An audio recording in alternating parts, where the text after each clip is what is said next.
I had this discussion with a Patreon supporter this week, a young guy from Australia, and he said something very interesting that's related to this, and it's something that's very profound. I think there's this idea in Christianity that we've discussed briefly that the judge and the redeemer are the same figure. Now, you know, in the book of Revelation, you may know this or you may not, Christ comes back as a judge, and he has a sword coming. It's a revelatory vision, that book. It's a very strange. It's the last thing you'd expect conservative Christians to believe in. Believe me, it's such a visionary hallucination, the book of Revelation. But Christ comes back with a sword coming out of his mouth, and he comes back as a judge. And he divides the damned from the redeemed, and most are damned and some are redeemed. It's very, very harsh. Now, Jung believed that the figure of Christ in the Gospels was too agreeable, too merciful, too tilted towards mercy, and that called out for a counter position, and that was the counter position of judgment. Very interesting hypothesis. But then there's this melding of the two ideas that the judge and the redeemer are the same thing. Okay, now, this young man told me that his life lacked purpose and direction and meaning, and that he was nihilistic until he read Zen and the Art of Motorcycle Maintenance, which is a book I actually like quite a bit. I've read it 3 times at different decades of my life. And one of the things that's very interesting about that book is that it's an examination of the idea of quality, of the idea that there are qualitative distinctions between things, and that we have an instinct to make qualitative distinctions. And so a qualitative distinction is simply, this is better than that, which is a judgment.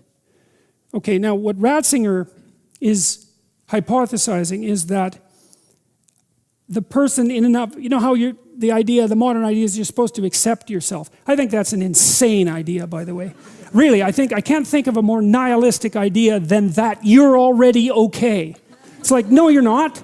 And the reason you're not is because you could be way more than you are. And so what do you want to be? You want to be okay as you are?